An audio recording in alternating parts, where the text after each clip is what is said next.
Troma chuan COVID-19 vaccine kan lakna certificate download dan entir do na ni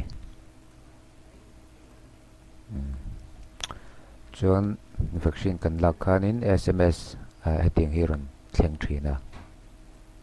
takhanin hei link hi aron umdona https coin.gov.in ta hian kan lutang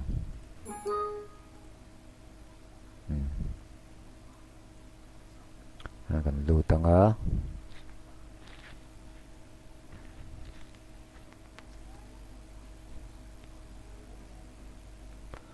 net buang deuh sa kan hi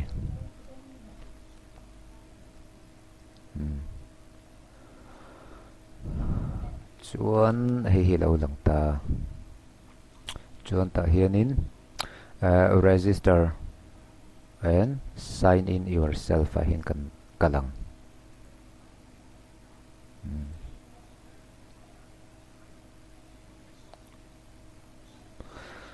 chuan heta hianin vaccine kan lakna kan phone number pek lu akha kan chulu do na ni kan chulu ta get OTP kan tinga tikhan phone OTP aron thlen hun kan ngak do na ni hei hemi page lo ti son lo chu mi lo tur ania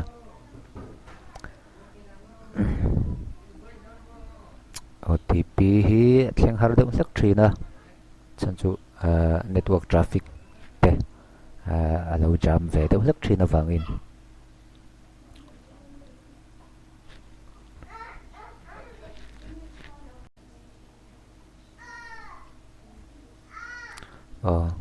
hei sikhen kan mang zo trepa lo ta thleng lova ting chang hi om ve tlet chuan resend kan tila mayang ngak le nga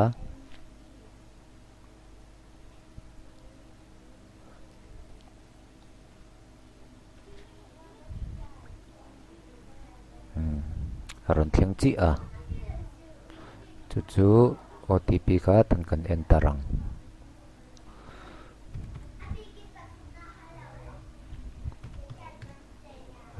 chuan verify and proceed kan tinga kan hei lo om ta chuan certificate tia hin kan kalanga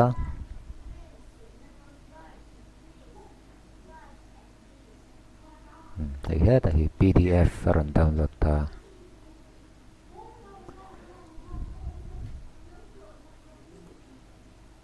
chuan hei scan dos lak hun turang vel te pawh kha ron tar ta chuan download a kan kalanga hei PDF in aron lut ta ni open chinang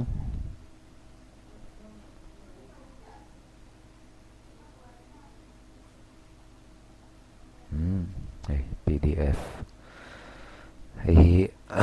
du le A4 paper kan print out to mai do na ni